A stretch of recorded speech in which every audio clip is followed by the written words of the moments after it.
O Sinaleiro, de Charles Dickens. Olá, aí embaixo! Quando ouviu uma voz chamando-o, ele estava parado à porta de sua cabine, bandeira na mão, enrolada em sua haste curta. Alguém teria pensado, considerando a natureza do terreno, que ele não poderia ter duvidado de que lado vinha a voz. Porém, em vez de olhar para cima, para o topo do abrupto corte no morro onde eu estava, praticamente sobre sua cabeça, ele se virou e olhou para a linha do trem. Havia algo singular na maneira de ele fazer aquilo, apesar de eu não saber explicar o que era, mas sei que era singular o bastante para atrair minha atenção, ainda que seu vulto estivesse só delineado na sombra, lá embaixo na profunda trincheira, e o meu estivesse bem acima dele, tão imerso no brilho de um pôr-do-sol inflamado que eu tinha protegido meus olhos da luz com a mão antes de conseguir enxergá-lo. Olá, aí embaixo! Depois de olhar a linha do trem, ele se virou novamente e, erguendo os olhos, enxergou meu vulto bem acima dele. Tem algum caminho por onde eu possa descer e falar com o senhor? Ele olhou para mim sem responder e eu olhei sem pressioná-lo logo com a repetição de minha pergunta inútil. Naquele momento, uma tênue vibração surgiu na terra e no ar, transformando-se rápido numa trepidação violenta e numa agitação próxima, que me fez recuar, como se tivesse força para me arrastar para baixo. Quando a fumaça desse rápido trem passou por mim e foi sumindo na paisagem, uma fumaça que chegara à altura da minha cabeça, olhei para baixo de novo e o vi enrolando a bandeira que havia desfraldado enquanto o trem estava passando. Repeti minha indagação. Depois de uma pausa, durante a qual ele parecia me observar com a máxima atenção, ele me guiou com sua bandeira enrolada em direção a um ponto no meu nível, 200 ou 300 metros de distância. Gritei para ele, muito bem, e me dirigi àquele ponto. Ali, examinando a minha volta com atenção, encontrei um caminho tosco descendo em zigue-zague que eu segui. O corte no morro era profundo ao extremo e surpreendentemente íngreme. Fora feito numa pedra viscosa, que se tornava ainda mais pegajosa à medida que eu descia. Por essas razões, achei o caminho longo e bastante para me dar tempo de lembrar a maneira estranha, de relutância e de obrigação, com a qual ele havia me apontado a trilha. Quando havia descido bastante no declive em zigue-zague para vê-lo de novo, percebi que ele estava parado entre os trilhos, no caminho onde o trem havia recém passado, numa postura como se estivesse esperando eu aparecer. Tinha a mão esquerda no queixo e o cotovelo esquerdo apoiava-se na mão direita, esta atravessada no peito. Sua postura era de tamanha expectativa e cautela que parei um momento para examiná-la. Prossegui o meu caminho de descida, pisei no nível da estrada de ferro e, chegando mais perto dele, percebi que era um homem moreno e pálido, com uma barba escura e sobrancelhas muito pesadas. Seu posto era o lugar mais solitário e sombrio que eu já havia visto. Em ambos os lados havia uma parede de umidade gotejante da rocha recortada, que eliminava toda e qualquer vista, exceto uma faixa do céu. O panorama, numa direção, era apenas um prolongamento torto desse grande calabouço. O panorama mais curto, na outra direção, terminava numa melancólica luz vermelha e na entrada ainda mais melancólica de um túnel escuro, em cuja arquitetura pesada havia um ar cruel, deprimente e ameaçador. Tão pouco sol penetrava naquele lugar que o cheiro era de terra e de morte, e tanto vento frio soprava por ali que me deixou arrepiado, como se eu tivesse deixado o mundo natural. Antes de ele se mover, eu estava perto o bastante para poder tocá-lo. Sempre sem desviar os olhos dos meus, ele deu um passo para trás e ergueu a mão. Esse era um posto solitário para ocupar, eu disse, e isso tinha chamado minha atenção quando olhei lá de cima. Uma visita era uma raridade, eu supunha. Não uma raridade inoportuna, eu esperava. Em mim, ele via apenas um homem que tinha sido aprisionado dentro dos limites estreitos por toda a vida e que, ao ser afinal libertado, tinha despertado um interesse recente por essas máquinas importantes. Com esse propósito, falei com ele, mas estou longe de ter certeza dos termos que usei, porque, além de não gostar de começar qualquer conversa, havia algo naquele homem que me atemorizava. Ele dirigiu o mais curioso olhar na direção da luz vermelha perto da boca do túnel e olhou tudo ao redor, como se alguma coisa estivesse faltando, e só então olhou para mim. A luz era parte de sua função ou não era? Ele respondeu numa voz baixa, o senhor não sabe quem é? Um pensamento monstruoso veio à minha mente, enquanto eu examinava o olhar fixo e o rosto saturnino, de que ele era um espírito, não um homem. Eu tenho especulado desde então se poderia ter havido um distúrbio infeccioso na sua mente. Por minha vez, recuei. Porém, fazendo isso, detectei nos seus olhos um certo medo latente de mim. Isso afugentou meu pensamento monstruoso. Você me olha, eu disse, forçando um sorriso, como se tivesse receio de mim. Eu estava em dúvida, replicou ele, se já tinha lhe visto antes. Onde? Ele apontou para a luz vermelha que olhara antes. Ali? Perguntei. Cauteloso ao extremo, ele respondeu, mas sem som.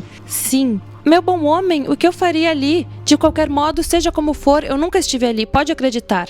Acho que posso, ele retorquiu. Sim, tenho certeza de que posso acreditar. Sua aparência se iluminou, assim como a minha. Ele respondeu aos meus comentários com disposição e palavras bem escolhidas. Se ele tinha muito o que fazer ali? Sim, quer dizer, ele tinha bastante responsabilidade nos ombros, mas precisão e vigilância era o que exigiam dele e de trabalho efetivo, tarefas braçais, ele tinha quase nada. Mudar aquele sinal, arrumar as luzes e girar sua manivela de ferro de vez em quando era tudo o que ele tinha de fazer. Quanto àquelas muitas, longas e solitárias horas que eu parecia considerar importante, ele podia apenas dizer que a rotina de sua vida tinha se moldado daquela forma e que ele se acostumara com aquilo. Aqui embaixo, ele havia ensinado a si mesmo uma linguagem. Isso se podia chamar de aprendizado, conhecer a vista e as palavras e formar as próprias ideias cruas da pronúncia dessas palavras. Ele também havia trabalhado com frações e decimais e experimentado um pouco de álgebra, mas ele era, e tinha sido quando menino, fraco em algarismos. Perguntei se era necessário para ele, enquanto trabalhava, ficar sempre naquele canal de ar úmido, sem nunca poder subir até a luz do sol, saindo do meio daquelas altas paredes de pedra. Ora, isso dependia do relógio e das circunstâncias. Sob algumas condições, aconteciam menos coisas na linha do trem do que sob outras, e ao mesmo se podia dizer de certas horas do dia e da noite. Num dia claro de sol, ele escolhia momentos para ir até um pouco acima dessas sombras mais baixas. Mas, estando sempre sujeito a ser chamado a qualquer hora por sua campainha, acontecia que, nessas horas, ficando de ouvidos atentos com redobrada ansiedade, o alívio era menor do que eu podia imaginar. Ele me levou até sua cabine, onde havia um fogareiro, uma escrivaninha para um livro de registros no qual ele tinha que fazer certas anotações, um instrumento telegráfico com o disco, fita de papel e agulhas e a pequena campainha da qual ele havia falado.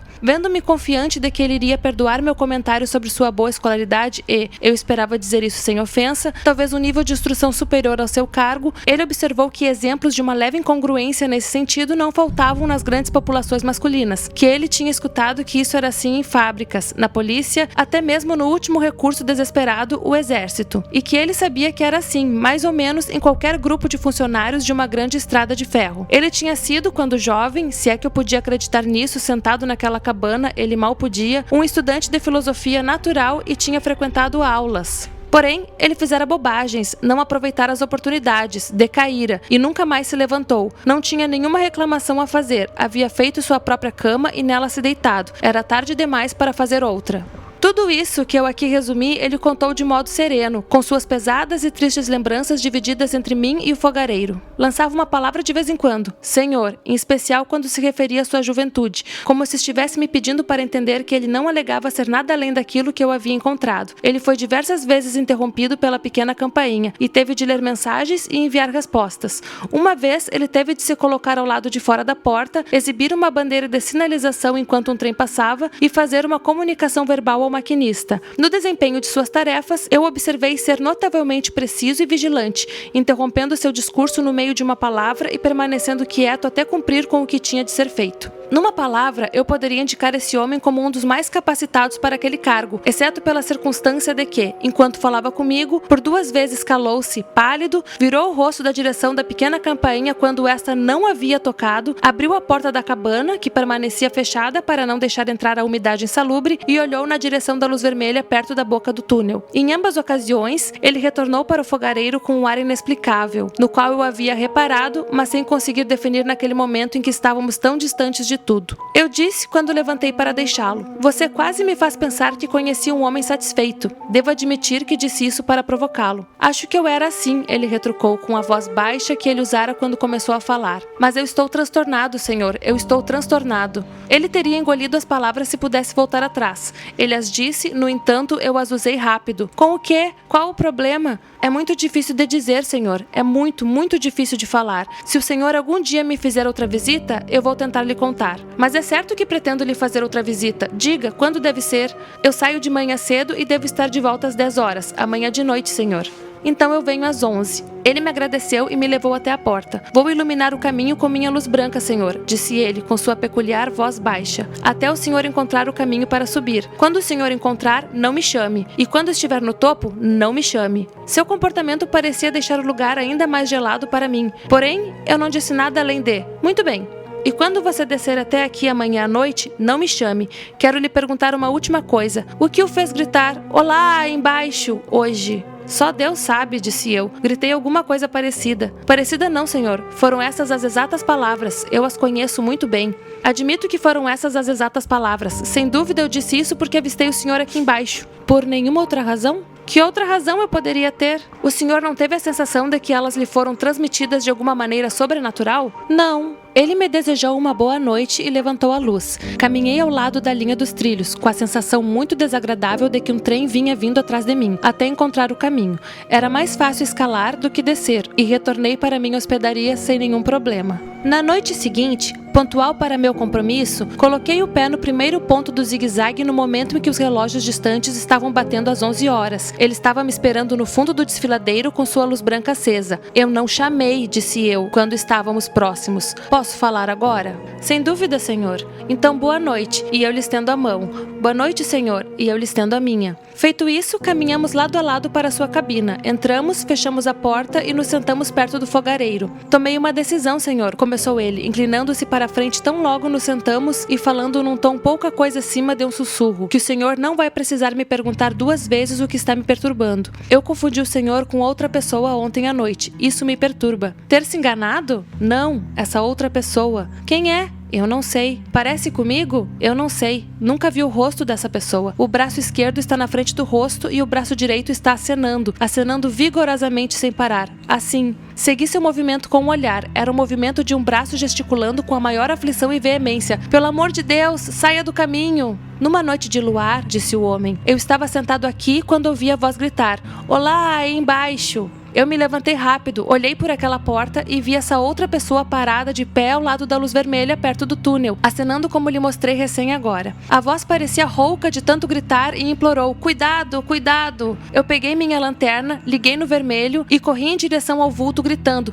Qual é o problema? O que aconteceu? Onde? A figura estava parada do lado de fora da escuridão do túnel. Cheguei tão perto dela que me perguntei por que tapava os olhos com o braço. Corri direto até ela e estendi a mão para puxar-lhe a manga, quando ela se foi. Para dentro do túnel? Perguntei. Não, pois eu corri para dentro do túnel uns 500 metros. Parei e ergui minha lanterna acima da cabeça. Vi as figuras daquela distância e vi as manchas de umidade escorrendo pelas paredes e gotejando no arco. Corri para fora de novo, mais rápido do que antes, porque senti uma repulsa mortal do lugar, e olhei tudo à volta da luz vermelha com a minha lanterna e subi a escada de ferro até a galeria acima e desci de volta e corri até aqui. Telegrafei a ambos os lados. Recebi sinal de alarme. Algo errado? A resposta retornou de ambos os lados. Está tudo bem.